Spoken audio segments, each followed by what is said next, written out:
రాష్ట్ర ప్రభుత్వం తీసుకొచ్చినటువంటి నూతన మద్యం పాలసీ విధానంలో భాగంగా పశ్చిమ గోదావరి జిల్లాలో సుమారు 175 మద్యం షాపులకి అనుమతులు వచ్చాయి.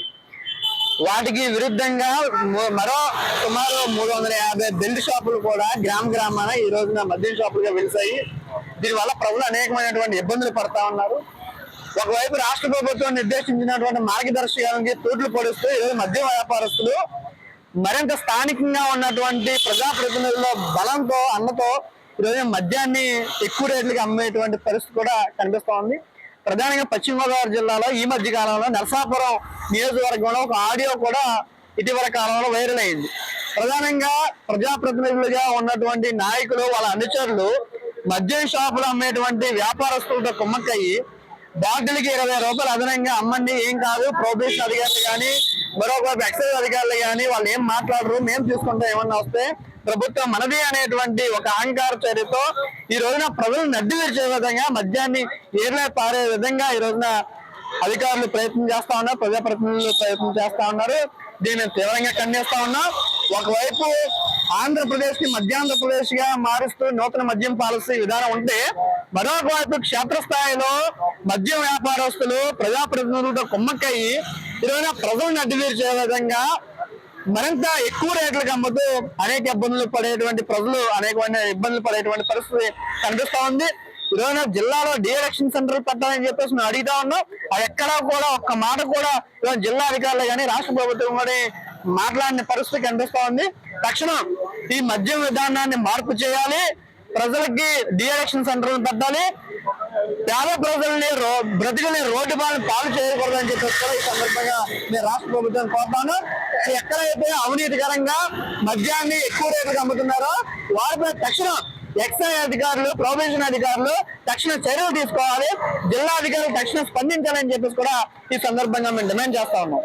సిపిఎం పార్టీ వెంకటేశ్వరరావు నా పేరు, చల్లబోని వెంకటేశ్వరరావు. అయితే ఇవాళ నరసాపురం ఇప్పుడు బ్రాండీ షాపుల విషయంలో చూస్తే చంద్రబాబు నాయుడు చెప్పింది ఒకటి, ఈ డీలర్లోనూ వ్యాపారస్తులు చేసేది ఒకటి జరుగుతుంది. ఇంకేదంటే పబ్లిక్ బడ్డీ కొట్లు పెట్టేసి అప్పుడు ఏమన్నారు, ఒక షాప్ ఒకటే ఉంటుంది, ఇంకేం ఉండదు, పక్కన కూడా అమ్మకం కూడా ఉండదు అని చెప్పిన చంద్రబాబు నాయుడు ఇప్పుడు ఇవాళ ఆ మాట ఉంది పక్కన పెట్టేసి వీళ్ళందరూ డీలర్స్ అందరూ ఏం చేస్తున్నారంటే ఇవాళ నరసాపురం చాలా దారుణంగా జరుగుతుంది. మరి ఎమ్మెల్యే గారు మరి అక్కడ పట్టించుకుంటున్నారో లేదో, మరి ఆయన దృష్టికి వెళ్ళిందో లేదో మాకు తెలియదు, కానీ చాలా దారుణంగా జరుగుతుంది నరసాపురం విషయంలోను. ఈ బడ్డీ కొట్లు ఇచ్చేయటం, లేకపోతే సింగిల్ గా కొట్ల పక్కన మళ్ళీ అమ్మేయటం చాలా దారుణంగా జరుగుతుంది. మహిళల్లో కూడా ఇది పూర్తి వ్యతిరేకత వచ్చింది, ఇది చాలా దారుణం అని. ఇదంతా కూడా రేపు పొద్దున్న చంద్రబాబు నాయుడు దృష్టికి వెళ్ళి చాలా ప్రమాదమైన పరిస్థితి ఎదుర్కొంటారు షాపుల్లోనూ. అలాగే వాచ్మెన్లు కూడా తీయిస్తారు, వాచ్మెన్లు కూడా ఎవరు కూడా వాచ్మెన్ లేరు, వాచ్మెన్లు కూడా తీయిస్తారు.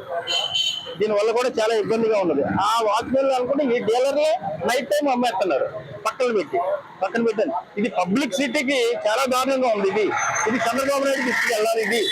ఈ సందర్భంగా చాలా ప్రజల్లో చాలా వ్యతిరేకత వచ్చింది గాంధీ షాపుల విషయంలో అని ఈ సందర్భంగా తెలియజేస్తారు. ప్రభుత్వం మారిన మద్య వినియోగం మాత్రం ఏమాత్రం మారలేదు. మద్య వినియోగం గతంతో పోల్చుకుంటే కూడా మరింత పెరిగినట్టుగానే కనబడతా ఉంది. ఇవాళ బడి లేదు, గుడి లేదు, నివాస ప్రాంతం లేకుండా ఎక్కడ పడితే అక్కడ విచ్చలవిడిగా ఈ మద్యం షాపులు వెలిసాయి. ఇవాళ అధికారయుతంగా ఉండే మద్య షాపులే కాకుండా ఇవాళ బెల్ట్ షాపుల్ని కూడా విపరీతంగా ఏర్పడినాయి. కానీ ఎక్కడ కూడా ఈ బెల్ట్ షాపుల్ని అరికట్టడం కానీ, అలాగే చట్టవిరుద్ధంగా ఏర్పాటు చేస్తున్న బెల్ట్ షాపుల్ని ఎక్సైజ్ డిపార్ట్మెంట్ వాళ్ళు నిరోధించడం కానీ ఎక్కడ కూడా చేయడం లేదు.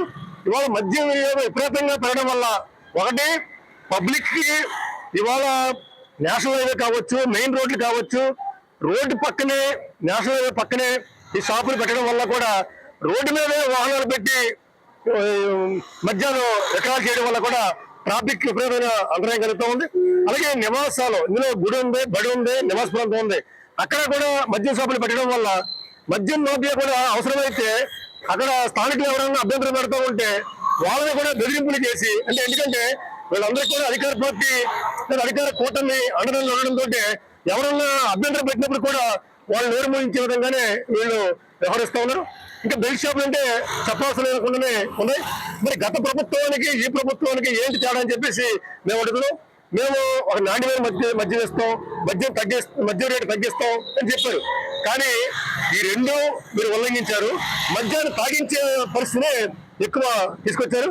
అందులో మద్యం వినియోగం ఈ కాలంలో పెరగడం వల్లే మహిళల మీద అలాగే బాలికల మీద దాడులు అత్యాచారాలు పెరగడం కానివ్వండి, లేదు క్రైమ్ రేటు అంటే ఈ మద్యం విచ్చలవిడిగా తాగడం వల్ల కూడా ఘర్షణలు కూడా ఈ కాలంలో పెరుగుతూ ఉన్నాయి. అందువల్ల తక్షణమే ప్రభుత్వం మద్యాన్ని నియంత్రించాలి ఒకటి. అలాగే ఏవైతే కొన్ని నిబంధనలు ఉన్నాయో బడి గుడి నివాస ప్రాంతాల్లో ఏవో నిబంధనలు ఉన్నాయో వాటి విరుద్ధంగా పెట్టిన వాటిని తొలగించాలి. అలాగే ముఖ్యంగా బెల్ట్ షాపుల్ని విచ్చలవిడిగా పెట్టారు. ఆ బెల్ట్ షాపుల్లో కూడా ఇవాళ అధికార పార్టీకి కూడా సంబంధాలు ఉన్నాయి. అధికార పార్టీ ప్రమేయంతో ఇటువంటి బెల్ట్ షాపుల్ని కూడా నిర్వహించడానికి అవకాశం కలిగిందని చెప్పేసి కూడా ఇవాళ మాట్లాడబడుతూ ఉంది. కాబట్టి తక్షణమే ప్రభుత్వం ఈ బెల్ట్ షాపుల్ని అరికట్టాలని చెప్పేసి కూడా మేము డిమాండ్ చేస్తున్నాం. అలాగే డిఅడిక్షన్ సెంటర్స్ అని చెప్పేసి ప్రభుత్వం గతంలో హామీ ఇచ్చింది, చెప్పారు. కానీ ఇంతవరకు ఎక్కడ కూడా అట్లాంటి ప్రయత్నం లేదు. డిఅడిక్షన్ సెంటర్లు కూడా పెట్టి ఈ మద్యం ఎవరైతే బానిసలు అయ్యారో వారిని దాని నుంచి బయటపడేటువంటి చర్యల్ని ప్రభుత్వం తీసుకోవాలని చెప్పేసి సందర్భంగా కోరుతా ఉన్నాం.